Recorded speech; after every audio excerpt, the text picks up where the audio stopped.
Gemini is a very heavily character-driven story. It's ultimately a British bank heist film, and you're introduced to this character called the Jester. Now, the Jester will literally grab the audience and throw them into this complete sinister playground, if you like. It's full of manipulation, greed, and ultimately cunning. And it's all set in a very gritty British backdrop. I would say Gemini is a dark, dark thriller that has ethereal qualities to it. In certain scenes, the atmosphere is just ethereal, but definitely a dark thriller. The character ultimately was the main reason I got on board into this project. The reason I say that is just because this is a character you've never seen before, completely unique, and ultimately it's a British drama, which is very much a genre I'm passionate about. So it was important that we were doing something unique, but at the same time it was important that the character had a shape and a real arc to it, and for me it ticked all those boxes. The challenge of getting into the mindset and the core of a victim in these circumstances, and just getting to grips with the sheer fear of the person and hoping that I could produce that organic fear that needed to come from her. I actually came at the angle of having a very unique position in terms of beginning this film, and that is that I had the chance to actually co-write with Bobby. So he came to me with this vision and this idea, and it completely excited me, and I couldn't wait to get on board, to be honest, and we just kept working together on this character. Well, it helps being psychologically broken in yourself in the first place. You're looking probably for some kind of Dustin Hoffman big character thing, and unfortunately I didn't do that. I didn't spend a week with my bank manager, for example, following him around, because he tends to follow me around actually asking for money. But like anything, like most actors, you start with a script, and everything for me from an actor comes from the script. So what does he say, the character, what does he do, what do other people say about him? And then you fill in the blanks. So for me, the biggest blank was, how did him and Jessica get together? And I was thinking that it was some kind of midlife crisis, given the age of the character. And she's a young, beautiful, attractive girl who flirts with him. He's obviously very flattered. And that's how that developed from there. He's a bit bored. He's got to his level as a bank manager. There's not much further he can go. He's clearly got a very comfortable financial life. And I guess he was just a little bit bored. I usually prepare a certain way for most of the films I do. I do quite a lot of character research, at least a month's worth. Start off by taking the script apart, looking at the facts, looking at things the other characters say about her and what she says about herself. And then I start various exercises from that point on, also working with the other actors and collaborating with them. So this is where the fun started for me. The Jester character has just such an incredible amount of fun and interesting characteristics to play with. In terms of preparing for it, obviously we had the writing process, which allowed us to very much give the character a strong arc. But in terms of actually preparing to play the role, the first and obvious thing is you're wearing a mask. And it amazes me now as to what that does to you as an actor. Especially on screen where you rely on facial expression. So voice and movement ultimately became my tools, if you like, to communicate this guy's journey. Me and Bobby did a lot of work on the voice, and we did a lot of work on movement as well. So once we got those to a level that we're happy with, we didn't overdo it, but by the time we got onto set, I felt incredibly prepared and ready to really play with this role. And boy, was it fun.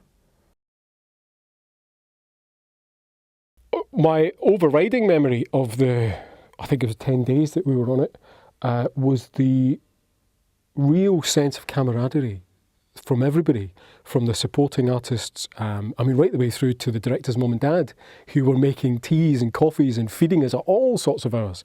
So they'd be up 2 hours before us and packing away 2 hours after. And we were doing long days on the set. And then Emily, the makeup girl, having to work through the night to get things, because there was a few things had gone wrong and she had to work through the night to get it done. And everybody, the crew were brilliant. The camera guy was fantastic. The sound guys were great. Everybody just seemed to pull together. You know, we were probably working, certainly the days I was on it, was 18-hour days. How the director got through it is beyond me. I couldn't have done, because I was working hard and I was knackered by the end of it, but he was doing the whole 10 days. He must have been working 24 hours a day. Impossible. But he managed to get through it. But that all came from the spirit that everybody brought to it. I mean, they felt there was something really good happening. And obviously wanted to add to that. And so my overriding memory of it is, apart from being very cold in a barn at 2 o'clock in the morning, trying to shoot a really emotional scene, is just one of everybody pulling together to get the job done. Well, I mean, it's always a lot harder sort of doing an independent film than it is to studio production. But what I do love about it is that it's very much like a family. It's a big team effort to get the film from script to screen, which I enjoy a lot. So it gives a chance to really work with the crew, get to know everybody on board. Oh, it was hard work, long hours, very professional, but a whole load of fun. We were, I know it's a cliched saying, but we were like a family. A whole bunch of people who started off as complete strangers and ended up as really good friends, and we all still keep in touch. It was really great. Everyone got on really well and worked together really well, so there was never any tension. We were able to just rehearse it and work with the cast and the crew, and everyone was sort of on set, dedicated and focused to making the production. Most films or TV or stuff that I've done, you know, people do, they're very professional, they get together, they work, they get a job done. But here there was just something that little bit extra from everybody who felt there was something special happening and all wanting to do their best. And now, having seen parts of it, I haven't seen all of it yet, but having seen parts of it, you can see on the screen all the care and attention that's gone into it. I think it is very different. Some directors I've worked with are hugely experienced, some have just started out. I think the directors who start out like to really collaborate with the actors. There are some directors who I've worked with for years, so we just know what we expect and where we want to go with the story. Obviously, as I was aware that Bobby was a first-time director and working on a project of this scale. So with that, there's obviously an element of doubt in the back of your mind, but to be honest, I wouldn't be on board if I didn't believe in the project. And ultimately, it quickly became a collaboration, and any doubts or concerns that I may have had were quickly alleviated when I got to work with Bobby. You know, he's incredibly resourceful, very focused and very determined, and he painted the picture for me very clearly about what this world is, about what the character is and where we're going with it. And I very much enjoyed the journey with him, and ultimately we've come out with the final product that we're both very pleased with. Well, if I didn't know it from the beginning, I would never have believed that Bobby was a first-time director. He's just so professional. He's very, very focused. He knows exactly where he wants to be and how he's going to get that. And he's very human too, because he would, you know, come over, chat with you about the character. You would say how you thought it should be done. He would say how he thought it should be done. He'd listen and understand what you said, and then he'd go and do it his way. No, seriously.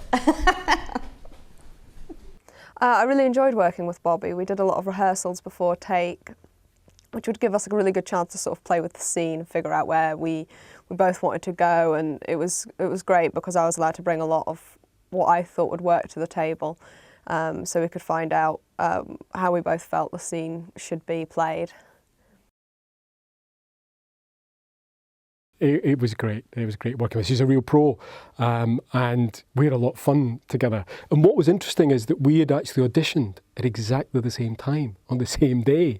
And we'd started chatting at the audition before we went in, and we read a couple of bits together, and we kind of built up a little bit of a rapport on the day. So I was really pleased to find out that she had actually got the part, because we could start from somewhere. And then as we got to know each other through the week, we had a very similar sense of humour, and I just remember laughing a hell of a lot with her and sending each other up. And I also remember being so cold when we were doing one of the scenes in Norwich in the main street, and I have to hug her, and she had goosebumps on her goosebumps. She was so cold because she had this really short skirt on. But she was a real trooper. She stuck at it, she got through it, and you know, she was brilliant in it. My most memorable moment was when we did the bank scene, and we had to bring in a translator for this Spanish dialogue. So it was learning the line I say at the end, sort of 2 minutes before the camera started rolling on me. I think that was probably my most remembered scene. Oh, I've had lots of memorable moments. I would say, if I could mention two, a serious memorable moment would be the first time that I walked into a certain scene. It was something that I wanted to stay away from and not anticipate until I actually went in to film it. And it was just so thrilling and scary at the same time. So that was definitely a serious, memorable moment. And I think the other one is, it was just so bitterly cold when we were filming that I remember everybody, because I was in a skimpy dress, that they filled these water bottles up with boiling hot water, and when I wasn't actually filming, they'd just cram them inside my coat to keep me warm. So yes, they're my memorable moments. Ooh, 3 words. Can I change that to 3 phrases? I think I'd struggle with 3 words. I would say action-packed, character-driven, and a twist in the tail.